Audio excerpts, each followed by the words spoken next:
Hello my dear friends, most welcome to my channel Sarita nursing classes. आज हम एक नया टॉपिक पढ़ेंगे, अच्छे से समझेंगे, बस आपको ध्यान से सुनना है और ये टॉपिक आपको समझ में आ जाएगा। तो आज का जो हमारा टॉपिक है वो है न्यूरल ट्यूब डिफेक्ट। बहुत ही इंपॉर्टेंट टॉपिक है, बस आप ध्यान से सुनते चलो, आपको समझ में आ जाएगा। तो जो न्यूरल ट्यूब बनता है ये बनता है हमारे ब्रेन एंड स्पाइनल कॉर्ड से। यदि न्यूरल ट्यूब में डिफेक्ट आ जाए तो उसे न्यूरल ट्यूब डिफेक्ट कहा जाता है। तो ये डिफेक्ट होता क्या है, ठीक है। तो क्या होता है, जब एम्ब्रियोजेनेसिस की प्रोसेस होती है, जब एक फीटस मदर के वूम में होता है और एम्ब्रियोजेनेसिस की प्रोसेस होती है तो दो ओपनिंग होती है थर्ड से फोर्थ वीक में, ठीक है। एक होता है हमारा एंटीरियर न्यूरोपोर और दूसरा होता है हमारा पोस्टीरियर न्यूरोपोर, ठीक है। अगर थर्ड से फोर्थ वीक में ये जो एंटीरियर एंड पोस्टीरियर जो पोर हैं, अगर ये क्लोज नहीं होते हैं, बंद नहीं होते हैं, ओपन ही रह जाते हैं, तो उस कंडीशन में हमारा न्यूरल ट्यूब डिफेक्ट डेवलप हो जाता है। आशा करती हूँ आपको समझ में आ रहा होगा। आगे हम डेफिनेशन देखते हैं कि न्यूरल ट्यूब डिफेक्ट को हम कैसे डिफाइन कर सकते हैं। Neural tube defects are the congenital malformation of the CNS resulting from a defective closure of the neural tube during embryogenesis between third and fourth week of gestation, ठीक है। तो क्या बताया जा रहा है कि हमारा जो न्यूरल ट्यूब डिफेक्ट है ये क्या है, एक कंजेनिटल malformation है, ठीक है। कंजेनिटल malformation कहने का मतलब क्या है कि ये जन्मजात है, ठीक है। और malformation कहाँ पे हो रहा है, सीएनएस में, यानी कि कहाँ पे, सेंट्रल नर्वस सिस्टम में, जिसमें हमारा ब्रेन, स्पाइनल कॉर्ड, ठीक है, ये सारी चीज़ें जो हैं वो इन्वॉल्व होती हैं, ये अफेक्टेड होती हैं, ठीक है। और ये कब अफेक्टेड होंगी, जब हमारा एम्ब्रियोजेनेसिस के प्रोसेस में थर्ड से फोर्थ वीक में जो हमारा ओपनिंग है, ठीक है, posterior opening and anterior opening, अगर ये क्लोज नहीं होगा तो उस कंडीशन में न्यूरल ट्यूब डिफेक्ट जो है वो पाया जाएगा। अब आगे हम बात करेंगे कि कौन से ऐसे एटियोलॉजी हैं, यानी कि कौन से ऐसे कारण हैं जिनकी वजह से न्यूरल ट्यूब डिफेक्ट डेवलप होता है। तो यहाँ पे फर्स्ट वन जो कॉज है हमारा वो क्या है, अननोन है, यानी कि हमें कारण पता नहीं है कि कैसे हो रहा है। सेकेंड वन कॉज की बात करेंगे तो मैटरनल एक्सपोजर टू रेडिएशन, ठीक है, कि मे बी जो वुमेन है ड्यूरिंग प्रेगनेंसी वो हार्मफुल रेज से सफ़र कर रही हैं या उनका आना जाना हो रहा है, ठीक है। तो ऐसी कंडीशन में जो हमारा न्यूरल ट्यूब डिफेक्ट है वो होने के चांसेस होते हैं। नेक्स्ट नंबर पे है हमारा ड्रग्स। ड्रग्स में कौन सी ड्रग्स है, वॉल्परिक एसिड, ठीक है। And next one and fourth one जो मेन कॉज होता है हमारा न्यूरल ट्यूब डिफेक्ट का वो है माल न्यूट्रिशन। अगर किसी वुमेन को आयरन एंड फॉलिक एसिड की डेफिशिएंसी हो रही है, कमी हो रही है, तो उसकी वजह से जो हमारा न्यूरल ट्यूब डिफेक्ट है वो मोस्टली वुमेन्स में पाया गया है। जो आयरन एंड फॉलिक एसिड जो है ये बहुत ही इम्पॉर्टेंट रोल जो है वो प्ले करते हैं हमारे न्यूरल ट्यूब डिफेक्ट को क्लोज करने के लिए। यदि किसी वुमेन को आयरन एंड फॉलिक एसिड की कमी हो रही है तो उन महिलाओं में यह डिसऑर्डर जो है वो पाया जाता है।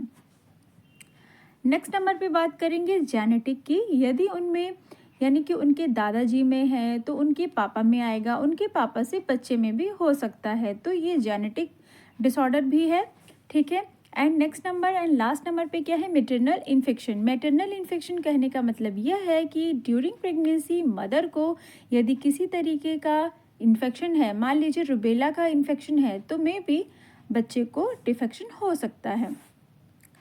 आगे हम बात करेंगे क्लासिफिकेशन के बारे में कि न्यूरल ट्यूब डिफेक्ट को हम कैसे क्लासिफाइड कर सकते हैं। तो न्यूरल ट्यूब डिफेक्ट में दो चीज़ें आती हैं, एंसेफेली एंड स्पाइना बाइफिडा आता है, ठीक है। तो क्या होता है न्यूरल ट्यूब डिफेक्ट में, मैंने आपको बता दिया कि दो ओपनिंग होती है, एक इंटीरियर न्यूरोपोर होता है एंड एक पोस्टीरियर न्यूरोपोर होता है, जो कि थर्ड से फोर्थ वीक तक क्लोज हो जाती है। और यदि यह क्लोज नहीं होती है तो न्यूरल ट्यूब डिफेक्ट जो है वो हमें देखने को मिलता है। तो एंटीरियर न्यूरोपोर हमारे ब्रेन को बनाती है, ठीक है, और जो पोस्टीरियर न्यूरोपोर होती है ये हमारे स्पाइनल कॉर्ड को बनाती है। तो यदि एंटीरियर न्यूरोपोर में डिफेक्शन हो जाएगा तो वहाँ पे जो प्रॉब्लम अगर होगी तो वो क्या होगा, एंसेफेली होगा, ठीक है, जो कि हमारे ब्रेन को बनाता है। एंड क्या होगा, और यदि जो पोस्टीरियर है, ठीक है, पोस्टीरियर पोर में अगर ओपनिंग रह जाती है, खुला रह जाता है, तो जो प्रॉब्लम आती है वो होती है हमारी स्पाइना बाइफिडा। ठीक है, ऐसा करती हूँ, आपको समझ में आ रहा होगा। आगे बढ़ते हैं। आगे हम बात करेंगे स्पाइना बाइफिडा क्या होता है। तो it is a malformation of spine in which posterior portion of lamina of vertebra fail to close with or without protrusion of meninges and spinal cord. It can be only a small deformed lamina separated by a midline gap or may be a complete absence of lamina. तो यहाँ पे क्या हो रहा है कि हमारा ये जो स्पाइना बाइफिडा है, ठीक है, तो स्पाइना बाइफिडा में मेनली हमें क्या देखने को मिल रहा है, प्रोट्रूशन देखने को मिल रहा है। ठीक है, ये मालफॉर्मेशन हो जाएगा, ठीक है, जिसमें क्या होगा, स्पाइन जो होगा वो सही नहीं होगा, वर्टिब्रा जो है, ठीक है, वर्टिब्रा जो है वहाँ पे मेनिंजेस और स्पाइनल कॉर्ड हैं, ठीक है, ये क्या करेंगे, प्रोट्रूड हो जाएंगे। मेनिंजेस और जो वर्टिब्रल कॉलम है ये क्या होंगे, प्रोट्रूड हो जाएंगे। प्रोट्रूड होना यानी कि क्या, बाहर की ओर आ जाना। और यहाँ पे एक वर्ड है आपका लेमिना। तो ये लेमिना क्या है, लेमिना, ठीक है, यहाँ पे देखें, ये है आपका लेमिना। ठीक है, तो ये हमारा वर्टिब्रा और लेमिना जो आपको यहाँ पे दिख रहा है, ठीक है, ये वर्टिब्रा हो गया और ये आपका यहाँ पे लेमिना हो गया। तो सोचो यदि लेमिना ना बने तो ये जो स्पाइनल कॉर्ड है यहाँ से प्रोट्रूड हो सकता है, ठीक है, यहाँ से बाहर की ओर निकल सकता है। ठीक है, और स्पाइनल कॉर्ड जो कवरिंग होती है उसे कहती है मेनिंजेस, और ब्रेन की जो कवरिंग होती है उसको भी मेनिंजेस बोलते हैं। यदि लेमिना नहीं बनेगा तो स्पाइनल कॉर्ड और मेनिंजेस बाहर आ सकते हैं। तो आपको पता होगा कि हमारी जो स्पाइनल कॉर्ड होती है उसमें 31 पेयर नर्व होती है और हमारा सारा फंक्शन नर्व से ही कंट्रोल होता है। ठीक है, तो यहाँ सारा जो न्यूरल फंक्शन होगा यानी कि जो नर्व के फंक्शंस होंगे वो सारे एबनॉर्मल हो जाएंगे, हमें एबनॉर्मल फंक्शन देखने को मिलेगा। ठीक है, आगे बात करेंगे क्लासिफिकेशन ऑफ स्पाइना बाइफिडा के बारे में। ठीक है, तो यहाँ पे क्या होगा, स्पाइना बाइफिडा में हमें क्या मिलेगा कि स्पाइना बाइफिडा हमें यहाँ पे ओकुल्टा मिल रहा है एंड स्पाइना बाइफिडा सिस्टिका। ठीक है, दो चीज़ें मिलती हैं। तो स्पाइना बाइफिडा ओकुल्टा में क्या होता है, लेमिना यहाँ पे एब्सेंस होती है। स्पाइना बाइफिडा में लेमिना क्या होती है, एब्सेंट होती है। ठीक है, या तो गैप हो जाता है, यानी कि यहाँ पे स्पाइनल कॉर्ड और उसकी मेनिंजेस नॉर्मल है। ठीक है, डिफेक्शन कहाँ पे है, लेमिना में है। ओके, और अगर हम स्पाइना बाइफिडा सिस्टिका की अगर हम बात करें तो यहाँ पे क्या होता है कि लेमिना तो एब्सेंट है, ठीक है, उसके साथ ही मेनिंजोसील और मेनिंजोमाइसील में भी जो प्रॉब्लम होती है वो हमें देखने को मिलती है। ठीक है, अब बात करते हैं कि मेनिंजोसील क्या होता है। तो मेनिंजोसील में क्या होती है, कवरिंग की ओर, ठीक है, जो है वो आ जाती है और फ्लूइड भी बाहर आ जाता है, तो उसे हम बोलते हैं मेनिंजोसील।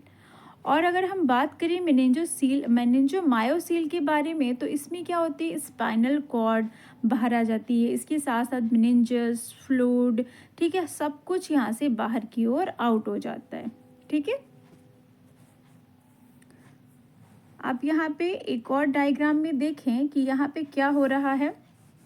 स्पाइनल कॉर्ड का जो स्पाइना बाइफिडा के और भी अदर टाइप्स होते हैं कि यहाँ पे स्पाइना बाइफिडा ओकुल्टा में क्या होता है, हेयर टफ्ट मिलते हैं।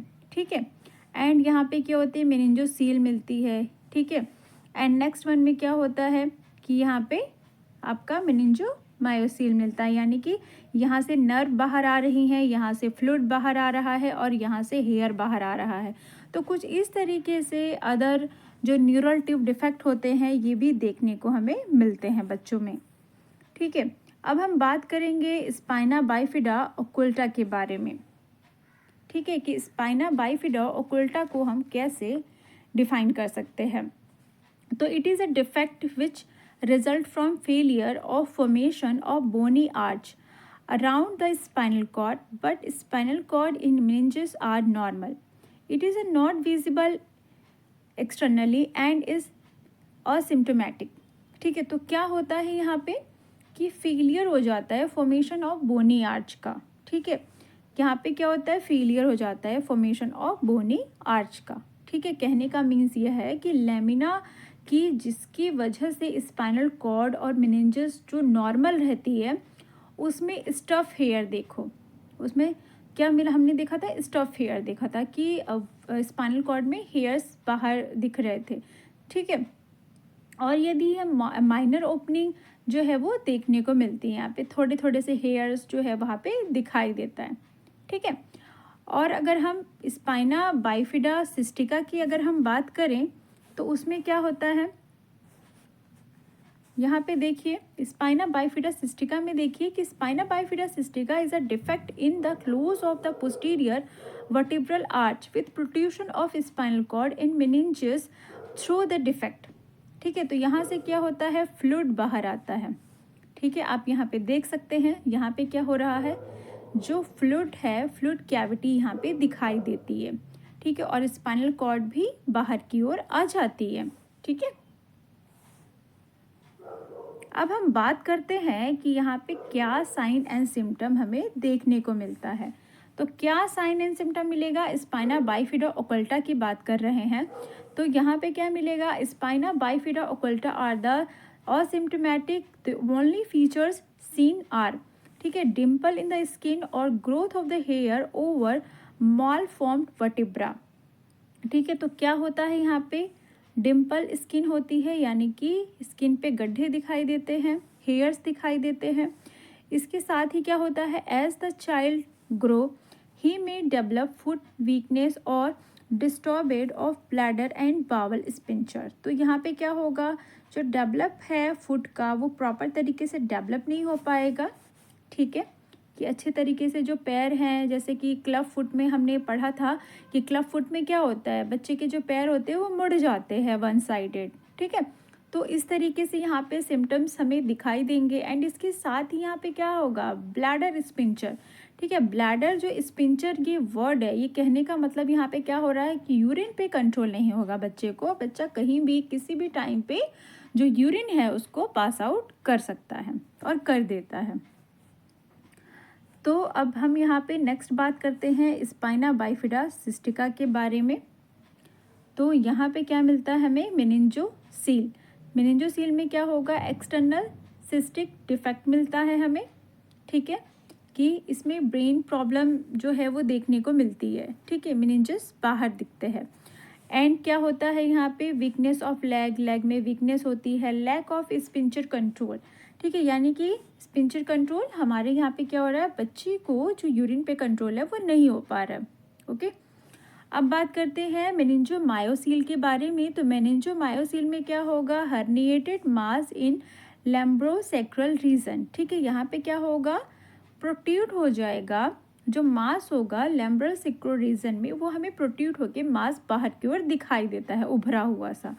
नेक्स्ट नंबर पे क्या है, हाइड्रोसेफेलस। तो हाइड्रोसेफेलस यानी कि क्या होता है, आपने पहले भी पढ़ा होगा एंड सुना होगा कि ब्रेन में एक्सेस एक्यूमुलेशन होता है सेरिब्रो स्पाइनल फ्लूइड का, और जो ब्रेन का जो साइज होता है due to excess of cerebrospinal fluid, उसकी वजह से क्या होता है कि जो ब्रेन की कैविटी होती है, यानी कि ब्रेन का जो साइज होता है वो हमें नॉर्मल साइज से ज़्यादा बड़ा दिखाई देता है।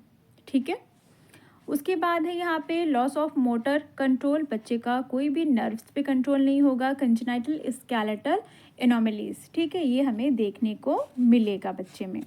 ठीक है, आगे बात करते हैं डायग्नोसिस के बारे में कि हम क्या डायग्नोसिस जो है वो प्रेफर करते हैं। तो सबसे पहले यहाँ पे क्या होता है, हमें कैसे पता चलेगा कि प्रॉब्लम हो रही है। तो यहाँ पे आपने क्या करना है, अल्ट्रासाउंड करना है। ठीक है, अल्ट्रासाउंड करना है। डायग्नोस्टिक इवोल्यूएशन में हम क्या करेंगे, यहाँ पे अल्ट्रासाउंड करेंगे। ठीक है, इसके साथ ही हमें क्या करना है, यहाँ पे फीटल एमआरआई करना है।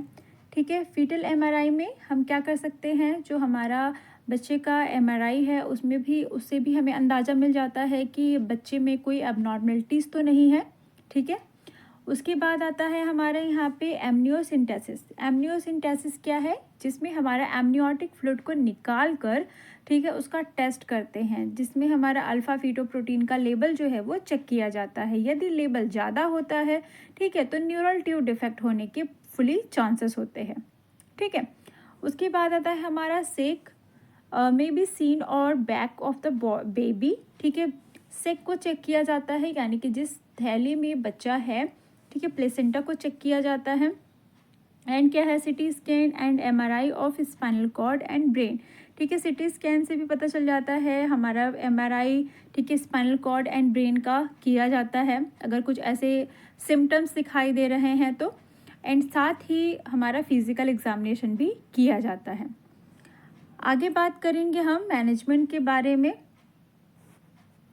कि क्या मैनेजमेंट, क्या ट्रीटमेंट हमें प्रोवाइड करना है।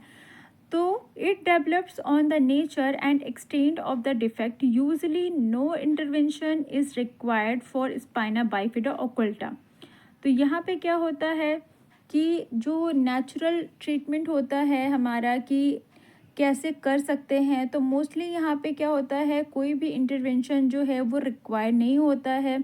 ठीक है, एंड क्या होता है, for spina bifida cystica surgery is require और laminectomy and closure of the defect is done with in 24 to 48 hours of birth. ठीक है, तो यहाँ पे क्या होता है, लेमिनेक्टमी किया जाता है कि यदि पता चल चुका है कि बच्चे को न्यूरल ट्यूब डिफेक्ट है, तो हमारा जो लेमिना बाहर की ओर आ रहा है, खिसक गया है या तो गैप हो गया है, तो उसको करेक्ट किया जाता है, उस डिफेक्शन को ठीक किया जाता है। ठीक है, 24 से 48 घंटे के अंदर।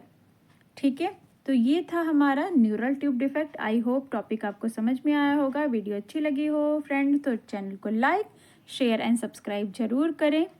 ठीक है, एंड नोट्स का जो पीडीएफ है ये मेरे टेलीग्राम चैनल पे आपको मिल जाएगा, मैं कमेंट बॉक्स में लिंक डाल दूँगी। Thanks for watching guys.